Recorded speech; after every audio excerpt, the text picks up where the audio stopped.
watched the forest floor heave as if the very soil drew breath. The lanterns swung on their hooks, throwing light in ragged arcs across a clearing that had not been there an hour before. The air grew suddenly cold, the sweat on my neck turning clammy as the leaf litter rose in soft, rounded mounds and then slid, soundless, several yards sideways.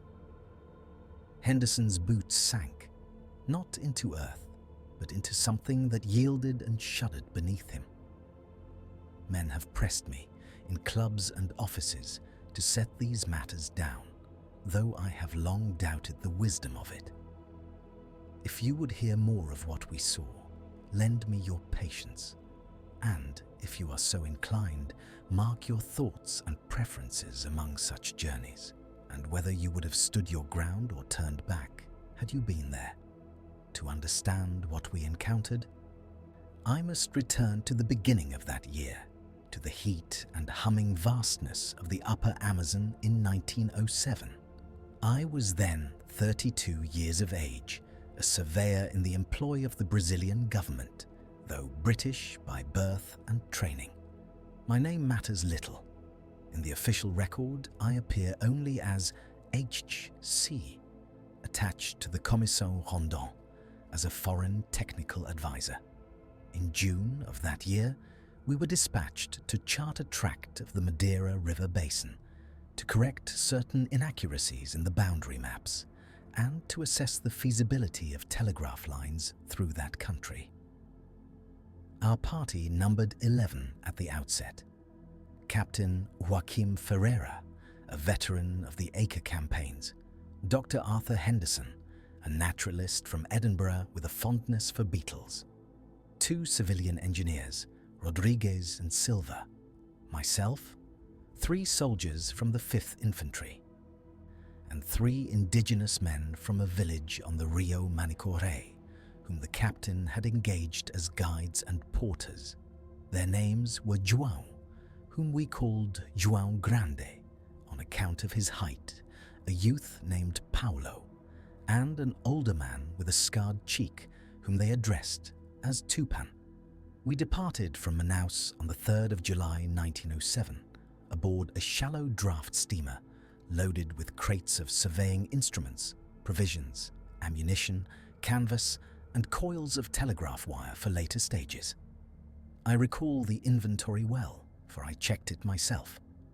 2 brass theodolites in fitted cases, 3 prismatic compasses, a box sextant, plane table, chains, field books wrapped in oilcloth, 4 Winchester rifles, 2 Mauser carbines, and 1 heavy Colt revolver that the captain wore at his belt. In those first days, as the steamer pushed against the brown flood, my mind was occupied with latitudes, bearings, and the small satisfactions of precise work. The forest pressed close on either bank, an unbroken wall of green, yet to me it was a problem to be solved with angles and distances. I had read of strange tales from the interior, of vanished parties and monstrous serpents, but such accounts I regarded as travellers' fancies, born of fever and isolation. On the evening of the 6th day, we left the main river, transferring our equipment into 2 long canoes to ascend a lesser tributary, whose name the captain rendered as Igarape das Pedras Moves, the Creek of Moving Stones. I remarked on the odd epithet, and he shrugged. "It is an old name, senor," he said, lighting a cigarette. "The people here say the ground walks at night. Ants, perhaps, or some foolishness. In any case, it is the shortest way." Tupan, who stood nearby, glanced sharply at the captain when he spoke the name, then looked away toward the darkening water. Later, when I attempted to question him about it in my halting Hingatu, he only shook his head and said, "Velho, old, and no bomb, not good," and then, after a pause, "mas rapido," but fast. That was all. In the weeks that followed, I thought often of that exchange. Our progress up the creek was slow. We poled and paddled against a sluggish current, under a vault of branches that interlaced so thickly above us that the sky appeared only in broken fragments. The air was close and heavy, filled with the incessant whine of insects and the distant calls of unseen birds and monkeys.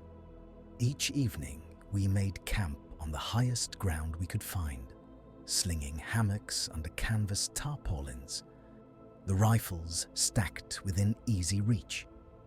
On the third night inland, I noted the first anomaly, though at the time I gave it little weight. I had risen before dawn to take a star sighting through a gap in the canopy, and as I walked down toward the water with my sextant and notebook, I saw a series of depressions in the damp sand of the bank. They were not the prints of any animal I knew. Each was roughly circular, 8 or 9 inches across, with a slightly raised rim and a smooth center, as if something broad and soft had been pressed there with deliberate care. They formed a line that came up from the water at an angle, crossed the small beach, and then vanished abruptly where the tree line began. There were no claw marks, no impressions of toes, no drag between them. The spacing suggested a slow, measured gait. I knelt to examine them more closely. The edges were sharp, the sand still slightly crumbling inward. Whatever had made them had passed very recently, perhaps within the hour. I recall thinking that some large turtle must have crawled up and then turned back, though no track led down again. When I mentioned the matter to Henderson's over breakfast, he laughed. "Some peculiar invertebrate, no doubt," he said, pushing his spectacles up on his nose. "This country is full of them. You are too ready to imagine beasts out of Pliny, my friend." Yet when I pointed out the prints, he crouched and frowned, running his fingers lightly along the rim of one depression. "Curious," he murmured. "No central weight, as one would expect in a foot, and no radiating cracks, as if the sand were pressed down by a bladder filled with, I do not know. I must confess I have not seen the like." He straightened, brushed his hands, and then, with an effort, resumed his earlier levity. "Still, there is nothing supernatural in it. Perhaps some species of ray has taken to wandering. The Amazon is inventive." The others paid it no mind. The soldiers were occupied with their coffee and tobacco. Rodriguez argued with Silva about the load distribution in the canoes, and the captain was already studying his map. Only Tupan, passing by with a bundle of firewood, paused to look.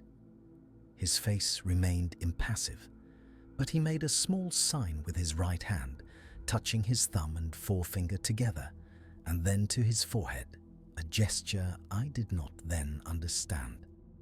That night, as we lay in our hammocks listening to the chorus of frogs and insects, Henderson spoke quietly in the dark. "If I collect something remarkable," he said, "I shall send it back to Edinburgh. They will mount it in glass, and some clerk's son will press his nose against the case, and perhaps he will come here himself one day. It is a fine thing to be first." "And you?" he asked after a moment. "When you are done measuring the world, what then?" I considered. The canvas above us bellied with the slow exhalation of the forest breeze. "I have a sister in Kent," I said. "She keeps a small school.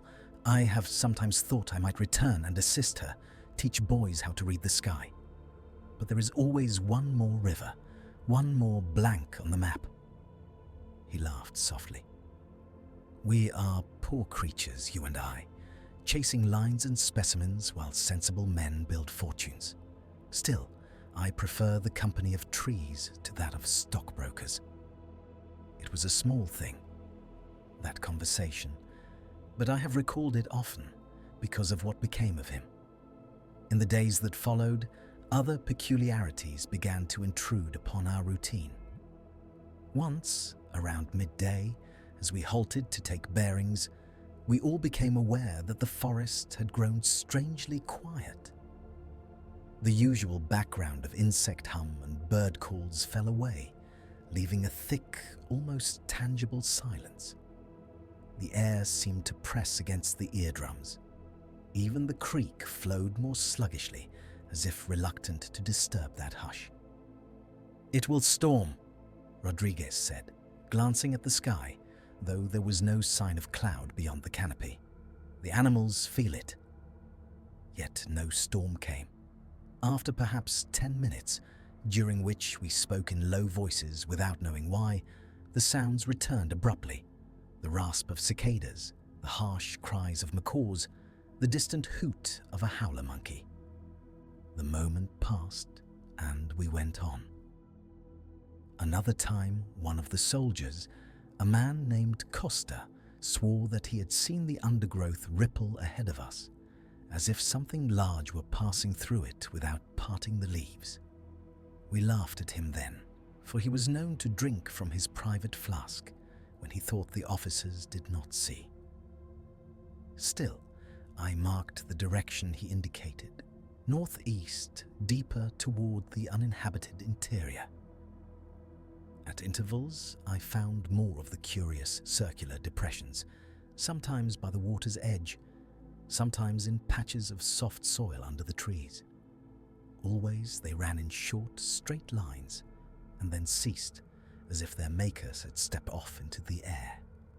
Once I found a series of them that appeared on one side of a fallen log and reappeared on the other, with no disturbance of the moss on the trunk between.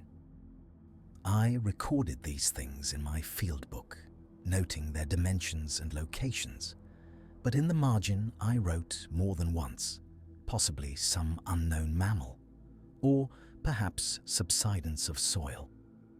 I was not yet prepared to consider any other explanation. On the 12th day inland, we came to the first of the clearings. It lay perhaps 30 yards back from the creek, an oval space 50 paces across, where the trees fell away and the sky opened in a startling blue disk above. The ground there was bare of undergrowth, covered instead with a thin, even layer of pale, powdery soil that clung to the boots like flour. No stumps or fallen trunks marked where the trees had stood. It was as if they had never been. We stood at the edge of that open place, our packs creaking, sweat running down our backs, and regarded it in silence. "A burn?" Henderson suggested. "Lightning, perhaps." But there were no charred remnants, no ash, no sign of fire. The trees at the margin were healthy, their leaves glossy and unmarked. The captain stepped forward and ground his heel into the powder. It compressed under his weight, then slowly rose again when he lifted his foot, leaving a faint impression that faded as we watched. "Strange soil," he muttered. "Perhaps some mineral deposit." Tupan spoke then, in a low voice, addressing the captain. "No fikar," he said. "Do not stay." The captain frowned. "We must cross," he replied. "It is the shortest line." The older man's gaze moved around the clearing, his scarred cheek twitching. "Chaun ke anda," he said. "Ground that walks." "De noite." The captain made a dismissive gesture. "Stories for children. We cross now." We did so, though none of us liked the feel of that surface beneath our boots. It was neither hard nor soft, but possessed of an odd resilience, as if one walked upon some vast slack membrane stretched over a hollow. The air above it was a degree or two cooler than at the forest edge, enough that I felt the change against my damp skin. There was a faint odour there too, something between whetstone and old leather. I noted these things. And yet I told myself that we had stumbled upon some peculiar geological formation, a patch of mineral-rich soil sitting upon compacted clay. The Amazon, I reminded myself, was full of such anomalies. I had read of floating meadows, of rivers that ran black beside others that ran white, of fish that climbed trees. It was a place that delighted in the unusual. That first clearing was not the last. 2 days later, we crossed another, smaller but of the same character, an oval of bare, resilient ground, cool to the touch with that faint, unplaceable smell. On its far side, I found a series of the circular depressions, more distinct than any I had yet seen. They ran in a gentle curve, then turned back on themselves, forming a rough loop as if whatever had made them had paced there for some time. "Whatever it is heavy," Henderson said, measuring the depth of one with his rule. "And yet it leaves no drag, no tail, no body, only these impressions. Perhaps it moves by contracting," I suggested, half in jest. "Like a giant worm." He smiled thinly. "If so, it is a worm with an admirable sense of geometry." We laughed, but the sound rang hollow in that open space. Even the soldiers spoke little as we went on. It was on the evening of the 15th day that the expedition's character changed in a way that none of us could ignore. We had made camp on a low rise above a bend in the creek, our hammocks strung between 3 great buttress-rooted trees. The air was thick with the smell of damp earth and wood smoke. After supper, as was our habit, we sat around the small fire, talking quietly while the forest sang around us.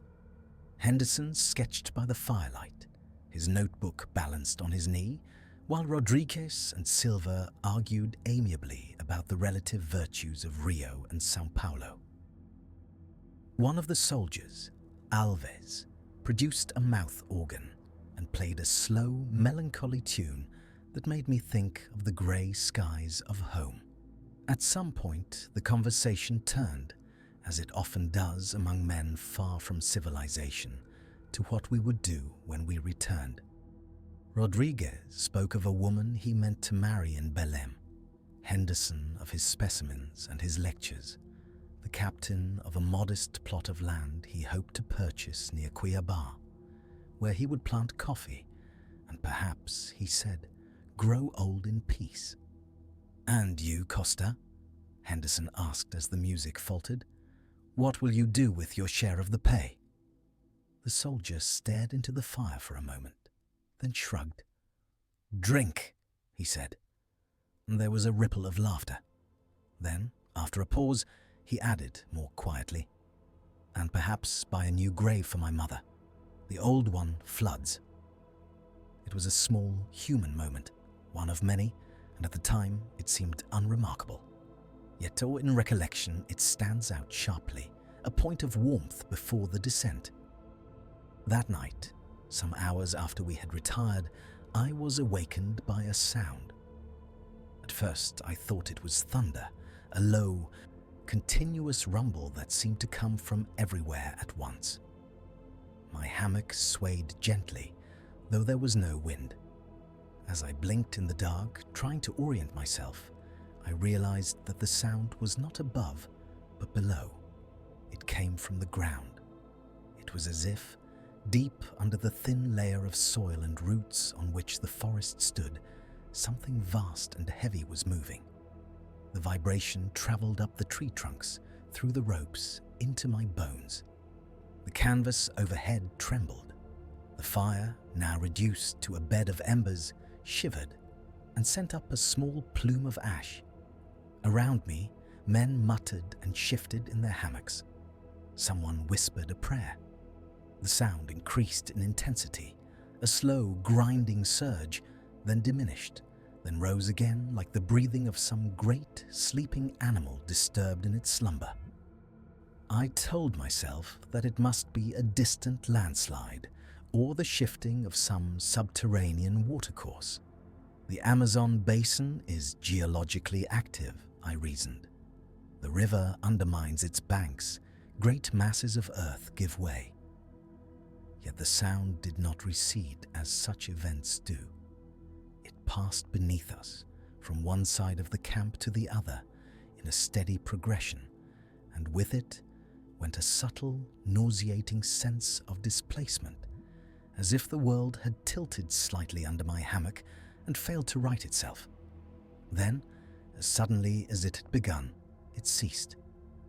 The forest sounds, which I had not realized had faded, returned in a ragged chorus. A frog croaked nearby. Someone coughed. "Terremoto?" Alves whispered into the dark. "An earthquake?"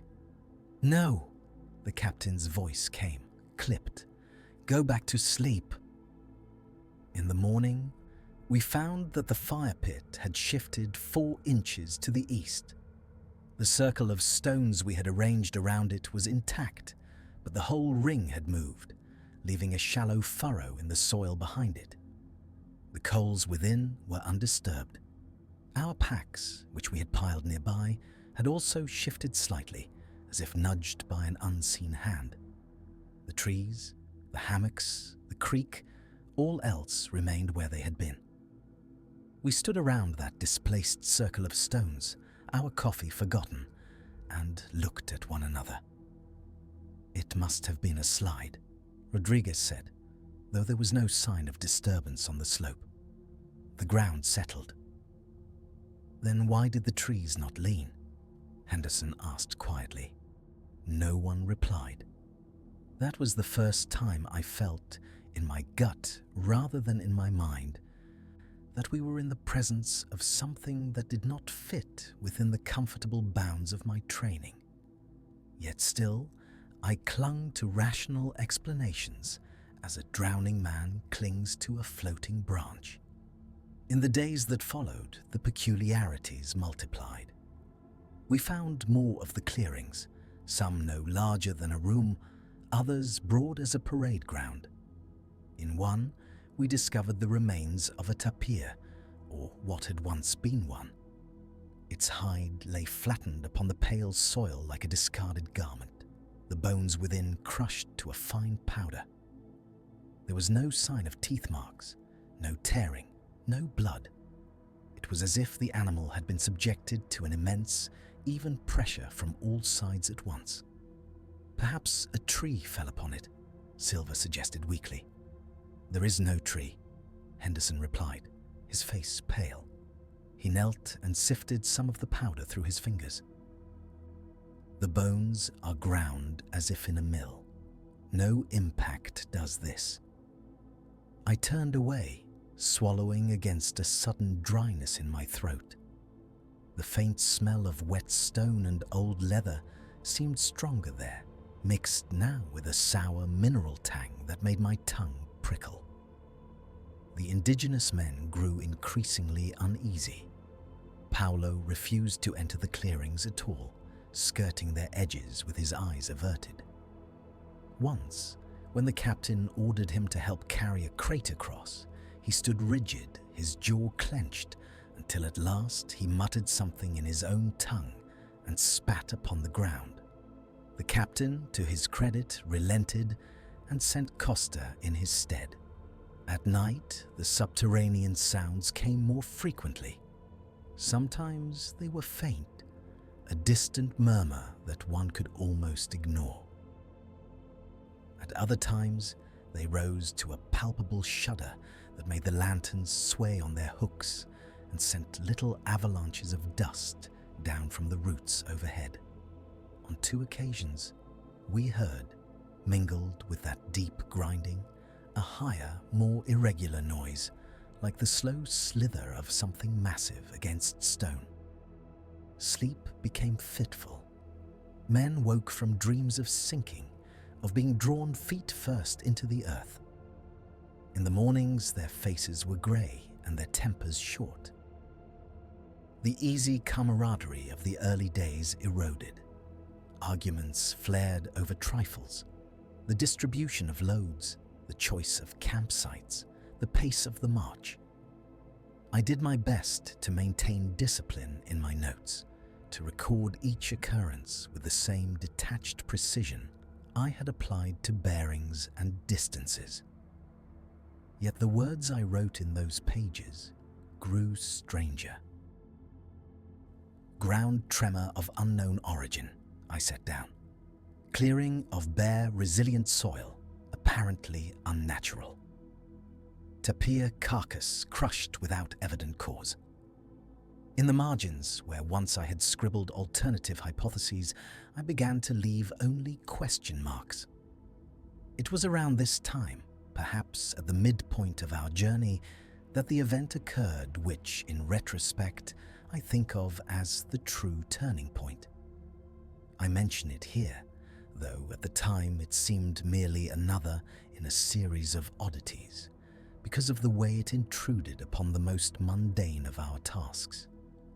We had halted at midday to take the sun, clearing a small space on a slight rise where the canopy opened enough to afford a glimpse of the sky.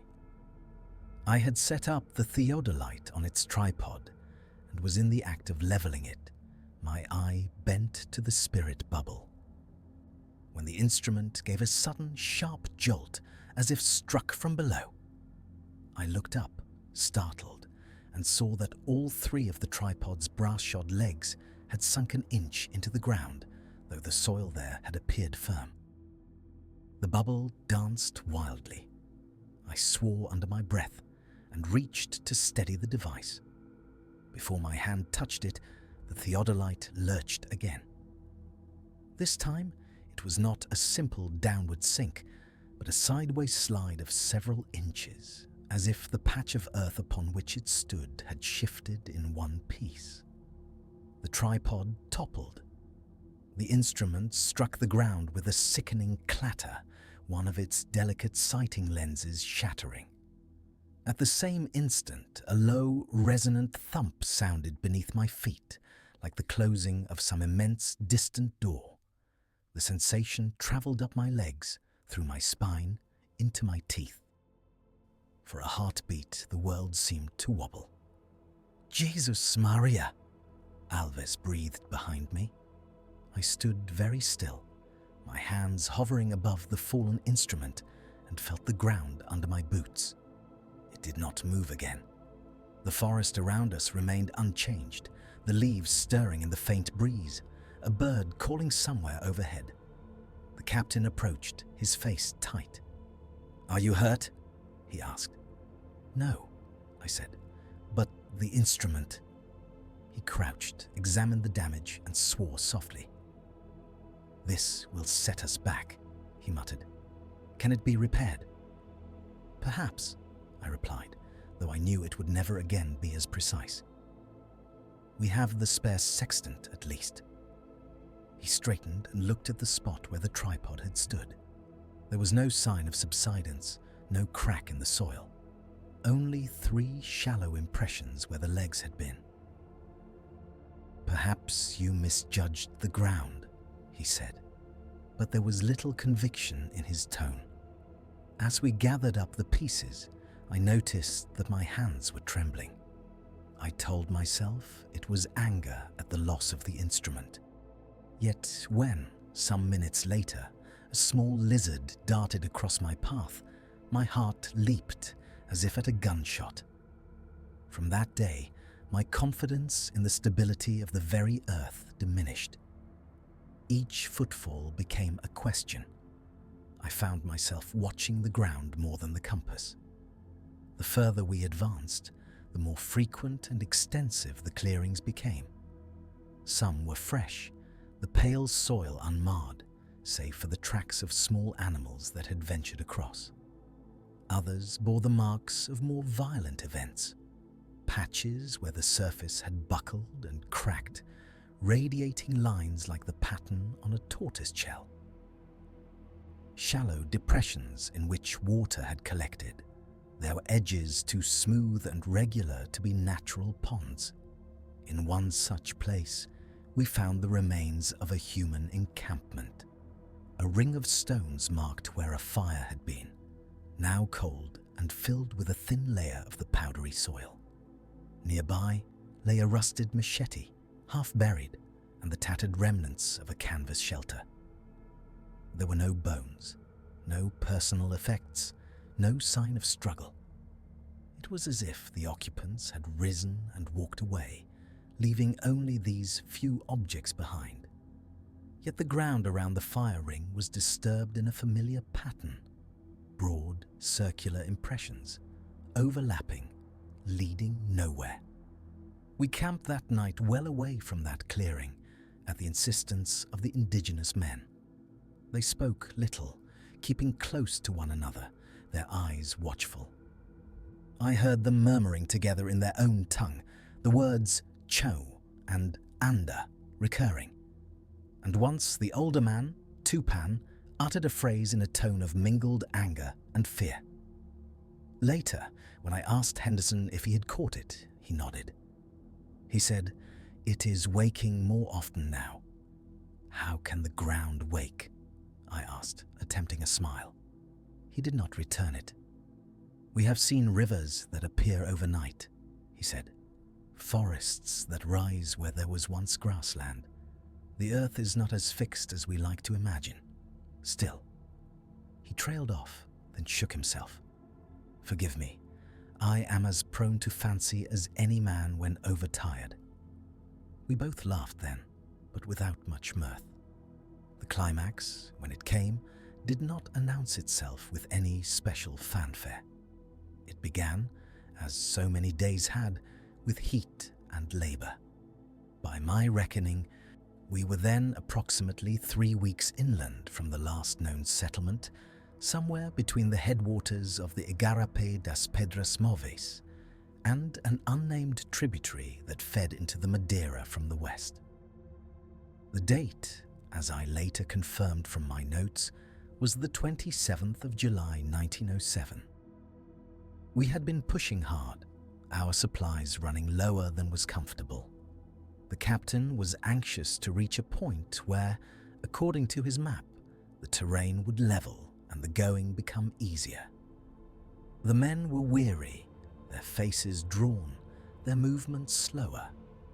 Even the forest seemed to sag with the weight of the humid air. Around mid-afternoon, we emerged from a belt of particularly dense undergrowth into the largest clearing we had yet seen. It was immense, an oval space perhaps 200 yards across, devoid of trees or shrubs. The sky above was a glaring, pitiless blue. The ground was that same pale, resilient material, though here it undulated in broad, shallow swells as if frozen mid-ripple. The faint smell of wet stone and old leather was stronger, mingled now with a metallic tang that made the back of my throat itch.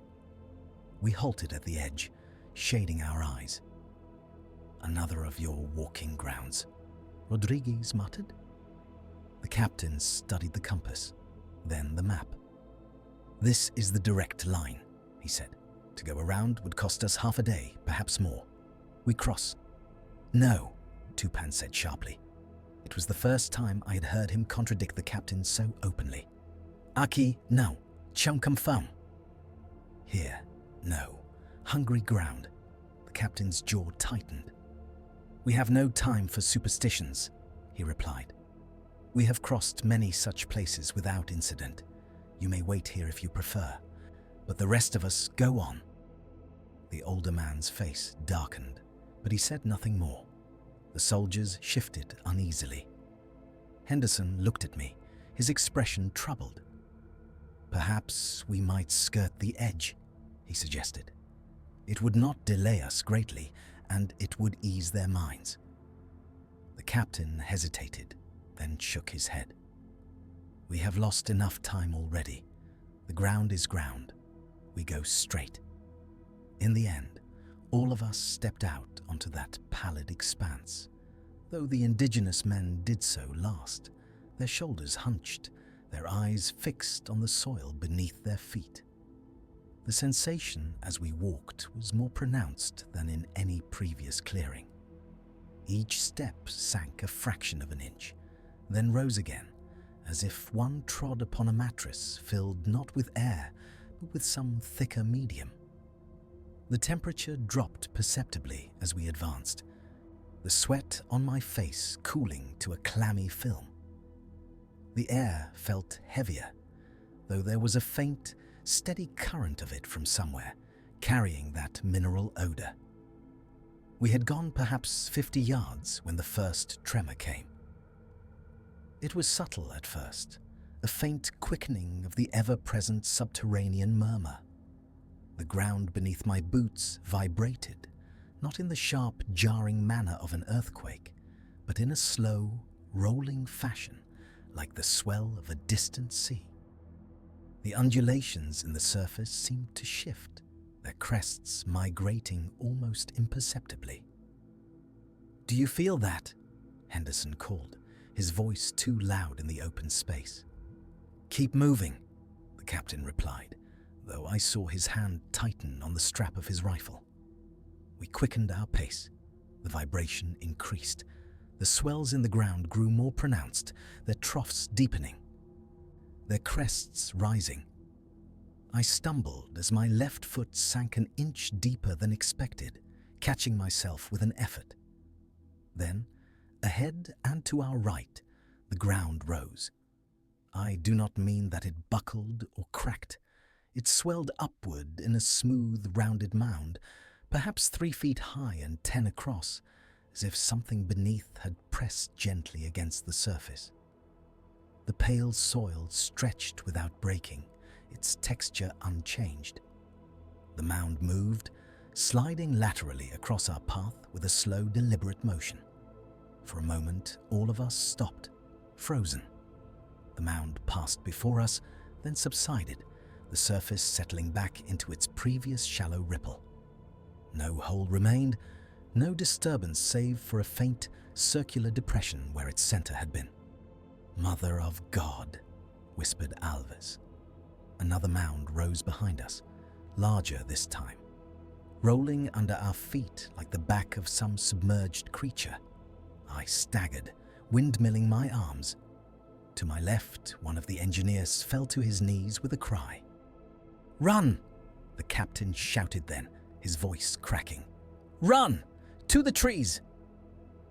We ran. The ground heaved beneath us, mounds rising and falling, sliding in seemingly random patterns. Some swelled in place and then sank. Others moved in long, sinuous lines, crossing and recrossing our path.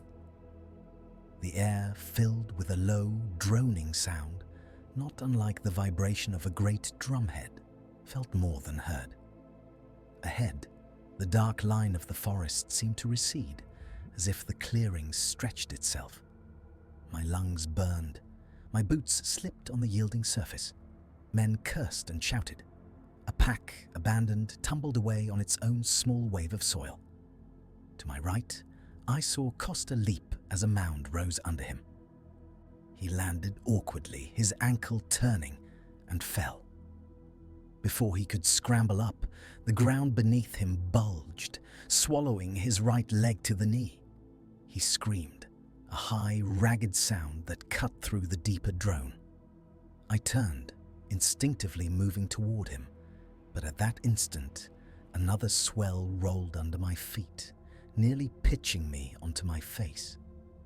When I regained my balance and looked again, Costa had sunk to his hips. His hands clawed at the surface, but his fingers found no purchase. The soil seemed to flow around them, not loose like sand, but thick and cohesive, like some dreadful living mud. The expression on his face in that moment haunts me still. Not merely terror, but a bewildered, outraged disbelief, as if the very rules of the world had betrayed him. "Help him!" Henderson shouted, veering toward Costa. But Tupan seized his arm with surprising strength. "Now!" he cried. "May foam!" More hunger. For a second, Henderson struggled, Then another mound surged between us and Costa, a pale wave that rose and fell with a sucking sound. When it subsided, there was no sign of the soldier. The surface where he had been was smooth, unmarked save for a few faint, circular impressions radiating outward. The scream cut off, as if a hand had closed over his mouth. I do not know how we reached the edge of the clearing. My memories of those moments are a series of disjointed images. Rodriguez stumbling and being hauled upright by Alves. The captain firing his revolver uselessly at the ground. Paulo running with his eyes squeezed shut, tears streaming down his face. The sensation of something brushing the soles of my boots from below, a soft, questing pressure. At last, my outstretched hand struck rough bark. I flung myself forward, crashing into the undergrowth, branches whipping my face. Behind me, the low drone rose to a brief, almost musical pitch, then faded. When I dared to look back, the clearing lay quiet, its pale surface undisturbed under the hard blue sky. We collapsed among the roots, gasping. No one spoke for some time. The forest around us seemed almost kindly by contrast, its familiar chaos of leaves and trunks a reassurance. When at last the captain found his voice, it was hoarse. "Count," he said. "Who is here?" We named ourselves, each man answering in turn. One name did not come. "Costa," Alves whispered, though he must have known. We sat there for a long while, listening to the sounds of the forest and the faint, receding murmur from beneath the earth. In the hours that followed, our party moved as if under a pall. We spoke little. The captain, who had been so firm in his command, now moved with a kind of stunned deliberation, his eyes hollow. Henderson's hands shook when he tried to light his pipe. The indigenous men kept close together, their faces set. No one suggested going back for Costa's body. The idea was unthinkable. The clearing might as well have been a lake of acid. That night, we made camp on a rocky outcrop some distance from any open ground. Even so, when the deep vibrations came, as they did in the small hours, we all woke at once, our eyes wide in the dark. The tremor was less intense than it had been in the clearing, but now that we knew what moved beneath, every shiver of the earth seemed laden with menace. In the morning, the captain gathered us. "We turn back," he said simply. There was no argument. Whatever our original mission, whatever maps remained incomplete, none of us wished to go further into that country. Our thoughts were all of retreat. The return journey, though it covered the same ground, was not the mirror of our advance. The forest we had entered as confident professionals, with our instruments and our schedules, we now traversed as men pursued. We avoided the clearings wherever possible, skirting them at a distance, even when that meant hours of hacking through dense undergrowth. When we had no choice but to cross one, we did so at a trot, our eyes fixed on the far trees, our ears straining for the first hint of that subterranean drone. The pale soil seemed to watch us. The ground sounds came more frequently now, or perhaps we were more attuned to them. At times they were distant, a faint background murmur. At others, they swelled unexpectedly, making the leaves tremble and the birds fall silent. Once, in the grey light before dawn, as we lay huddled on a patch of high, stony ground, a prolonged vibration passed under us, accompanied by a series of soft, muffled thumps. It lasted perhaps a minute, during which none of us moved or breathed. When it faded, the forest remained unnaturally quiet for a long time, as if listening. Our tempers frayed further under the strain. Rodriguez accused Silva of hoarding food.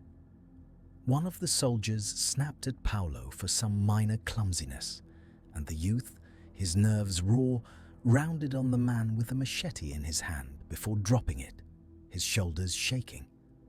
The captain intervened more than once to prevent blows. At times, I caught Henderson staring at the ground with an expression that was not merely fear, but a kind of fascinated horror. "It is a system," he said once, when we paused to rest, his voice low and rapid. "It feeds, it moves, it responds. Not an animal, not in any sense we understand, but a colony, perhaps, or a single organism spread thin. Think of the slime molds, how they can withdraw from one area and extend into another, how they solve mazes without a brain. What if the very earth here is... He trailed off, his hands opening and closing. "You are speculating beyond the evidence," I said, more sharply than I intended. His words struck too close to thoughts I had tried to suppress. He looked at me, his eyes bloodshot. "Am I?" he asked. "Then you tell me, what killed that tapir? What took Costa? What moved your theodolite as if it were a toy?" I had no answer. One afternoon, as we skirted a smaller clearing, we saw a flock of parrots wheel overhead, and then, quite suddenly, drop from the sky as if shot. They struck the pale surface and lay still. For a moment, I thought they were dead, but then they began to flutter feebly, their wings beating against the ground. There was no reason for their fall that I could see. The air was calm. No predator had swooped among them. No gun had fired. As we watched, horrified, the soil under them bulged in a dozen small mounds, each one rising just enough to envelop a bird. The flapping intensified, then ceased. When the mounds subsided, the parrots were gone. Only a few bright feathers remained, lying upon the pale surface like scraps of color on a corpse. We moved on without speaking. That small, sudden event, coming as it did in the midst of our weary trudge, struck me with almost greater force than Costa's disappearance. It was as if the thing beneath had reached up idly to pluck at the world above, indifferent to our presence. As the days passed, our provisions dwindled. We ate less, our belts tightened, the men's faces grew gaunt. Even the forest seemed to thin, the great trees giving way more often to scrub and vine-choked thickets. Mosquitoes tormented us, their high whine a constant in our ears. Fever took one of the soldiers, a young man named Pinto, and he grew delirious, muttering of sinking and of mouths in the soil. We fashioned a litter and took turns carrying him, though each added weight made the ground beneath feel more treacherous. At last, after what felt like an eternity, but was in truth perhaps 10 days, we came within reach of the creek where we had first left our canoes. The sound of running water ahead brought a surge of relief so sharp it was almost painful. The forest thinned, the light brightened, and then we were there, standing on the familiar bank. I confess that when I saw those weathered hulls, half filled with leaf litter and rainwater, I nearly wept. We set about repairing them with a kind of desperate energy, scooping out the debris, patching small leaks with resin and cloth. The men moved more quickly than they had in days, as if proximity to the water had lightened their limbs. Even the captain's shoulders seemed to straighten. Only once, as we worked, did the deep murmur come again, a faint, passing tremor underfoot, like the last echo of distant thunder. It moved away from us, inland, and was gone. We launched the canoes before nightfall, loading our diminished supplies and taking our places with a sense of deliverance. As we pushed off and the current took us, I looked back at the wall of green closing behind us and felt, alongside my relief, a strange pang, as if I were leaving some unfinished conversation. The journey downriver was not without incident. There were rapids to negotiate, storms to endure, bouts of fever to manage. But after what we had passed through, these seemed almost ordinary. The ground beneath the river felt solid, in a way the earth had not. When, at last, we rejoined the main channel and saw the broad expanse of the Madeira opening before us, it was as if a weight lifted from our chests. We reached Manaus in early September, leaner and more silent than when we had left. The city, with its tiled facades and the incongruous dome of its opera house rising above the red roofs, struck me as almost obscene in its solidity. The paved streets, the clatter of carriages, the shouts of vendors, all seemed to belong to another world. Our superiors received us with a mixture of relief and disappointment. Relief that we had returned at all, for the Amazon has a way of swallowing men without trace, and disappointment that our maps were incomplete, our survey unfinished. The captain made his preliminary report to Colonel Rondon's representative, a stout man with a waxed moustache who listened with a furrowed brow. "You lost a man," he said, tapping his pen against the paper. "Costa, how?" The captain hesitated, his eyes flicking to me, then to Henderson. "An accident," he said at last. "He fell into a sinkhole in unstable ground. We were unable to recover the body." The colonel's man pursed his lips. "These things happen," he said. "The interior is treacherous. And the rest of your objectives? You did not reach the indicated plateau." "No," the captain replied. "The ground conditions were unfavorable. I judged it unsafe to proceed." There was a pause. The pen tapped again. "I see," the other man said. "You understand that this will delay the telegraph plans?" "Yes, senor." Afterward, in the dim coolness of a riverside warehouse where our equipment was being inventoried, the captain called us together. "I will not include certain details in the official report," he said quietly, his gaze moving over our faces. "They would not be believed, and they would reflect poorly upon our judgment. I will state that the ground was unstable, that we encountered sinkholes and subsidence, that we deemed it too dangerous to continue. That is all." "And Costa?" Alves asked, his voice rough. "He was eaten." The captain flinched almost imperceptibly. "He died in the line of duty," he said. "His family will receive his pay. To write more would serve no purpose." Henderson opened his mouth as if to protest, then closed it. I felt a flicker of anger, quickly smothered by a weary understanding.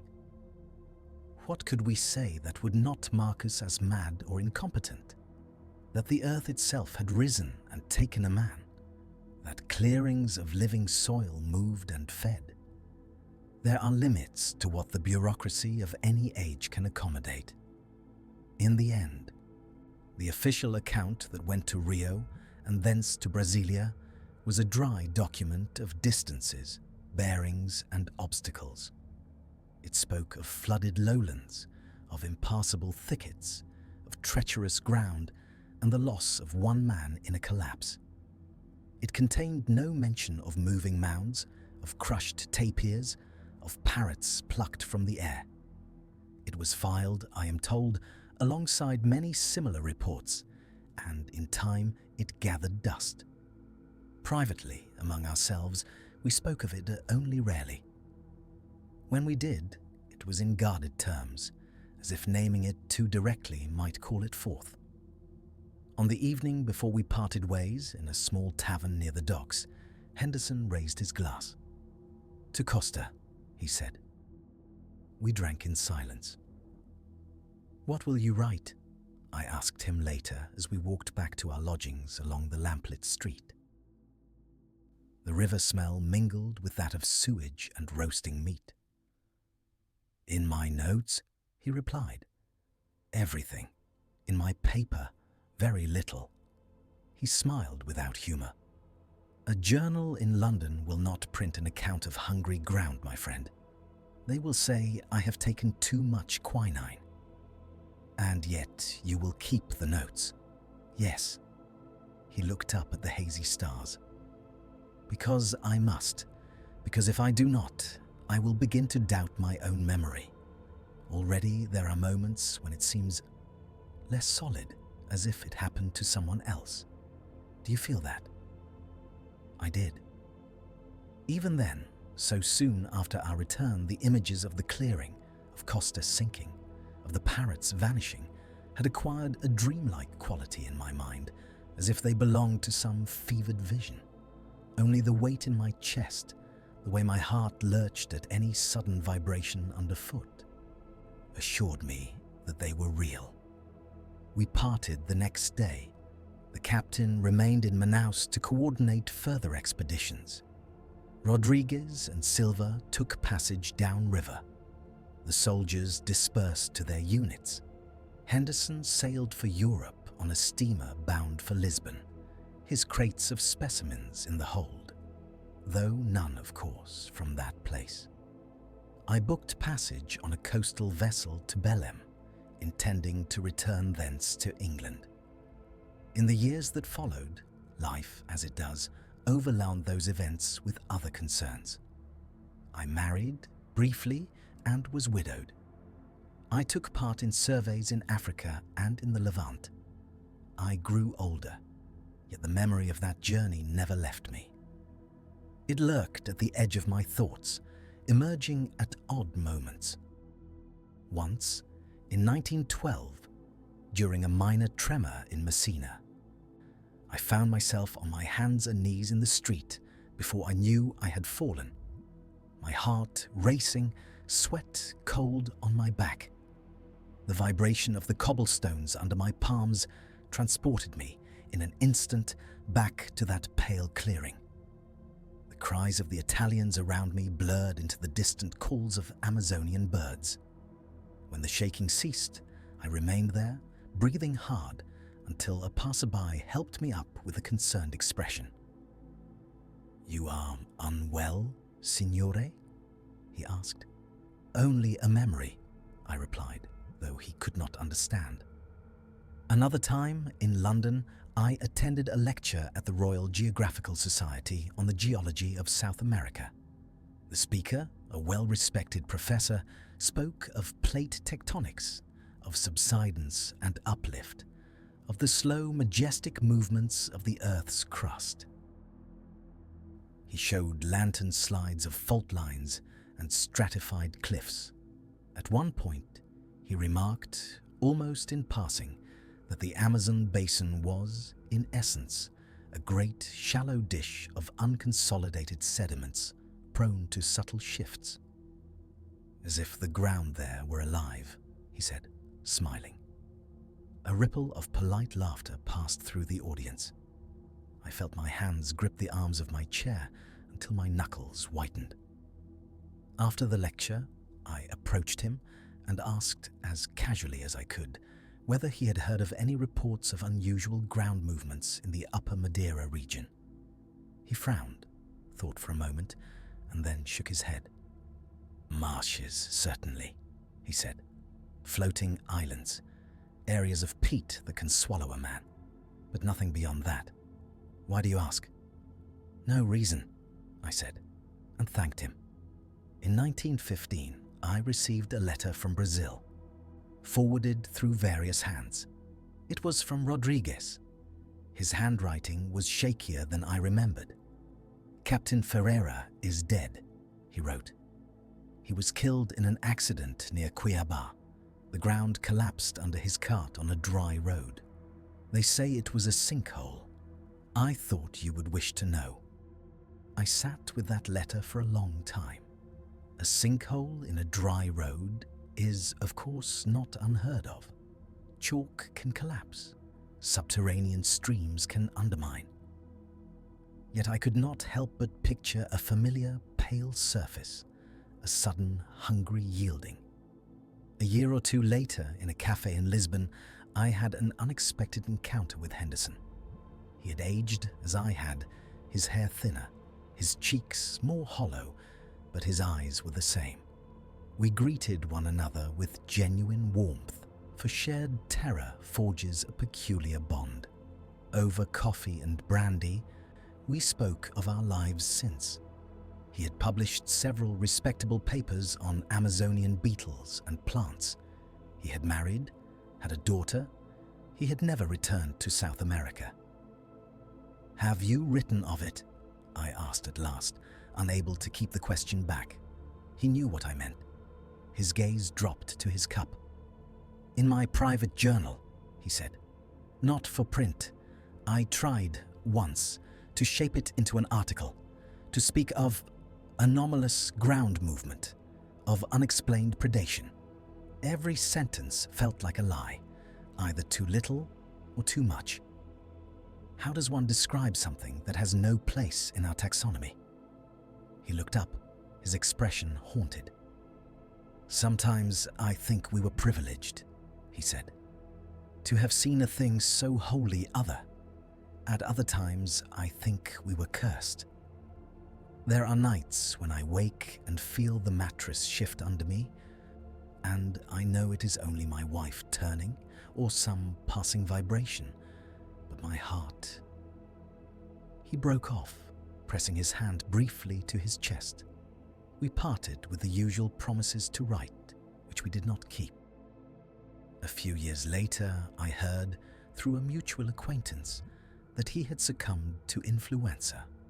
I do not know what became of his journals. As for my own attempts to understand, they have been halting and unsatisfactory. I have read of karst formations, of quicksand, of soil liquefaction during earthquakes. None of these quite fits what we observed. The ground in those clearings behaved with a coherence, a responsiveness that spoke of something more than mere physical process. At times, I have toyed with more outlandish notions, that we encountered some vast colonial organism, akin to a fungus or a slime mold, spread over miles beneath the forest, that the clearings were not natural glades, but feeding sites where the overlying vegetation had been removed to allow easier access to the surface world. That the circular depressions were not footprints, but the marks of sensory organs tasting the air. These are fancies, perhaps no better than the tales told by riverboat men to frighten passengers. I am, by training and inclination, a man of measurement and map. I know the danger of leaping beyond the data. Yet when I close my eyes at night, it is not equations or survey lines I see, but pale soil swelling under a hot sky and a man's outstretched hands vanishing without a trace. There are, I have come to accept, phenomena that lie at the edge of our comprehension, not because they are inherently unknowable, but because we lack, at present, the concepts to frame them. The ancients saw lightning and thought of gods. We see a moving ground and think of animals or machines, because those are the categories we possess. Perhaps, in a century or two, some geologist or biologist will have the language to describe what we stumbled upon. Perhaps not. In the meantime, the official records of 1907 show a partially completed survey, an unfortunate loss of one man to unstable ground, and a recommendation to reroute future expeditions. The maps in government offices are blank over that tract, or marked with cautious hatching.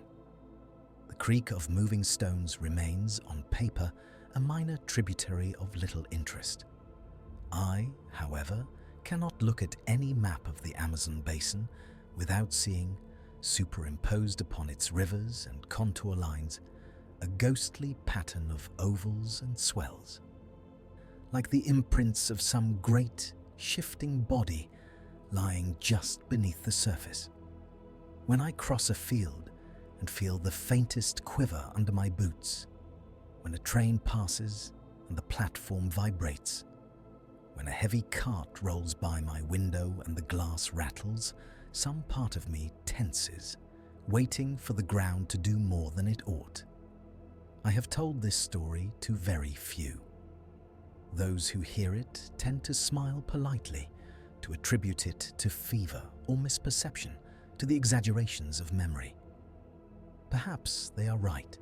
Perhaps with time I have embroidered certain details, heightened the drama. Memory is a treacherous ally. Yet there are sensations that no amount of retelling can erase. One, in particular, returns to me in quiet moments, when the house is still and the fire has burned low. It is not the sight of Costa sinking, nor the parrots dropping from the sky, though those are vivid enough. It is the feel under my boot of that pale surface rising ever so slightly to meet me, as if something beneath had anticipated my step and pressed upward in answer. Even now, as I sit at this solid desk, the pen scratching upon paper, I am aware of the weight of the building around me, of the earth beneath its foundations. I know, rationally, that it is bedrock, unmoving. Yet sometimes, when the wind is still and the noises of the street have faded, I fancy I can feel far below a slow, patient stirring.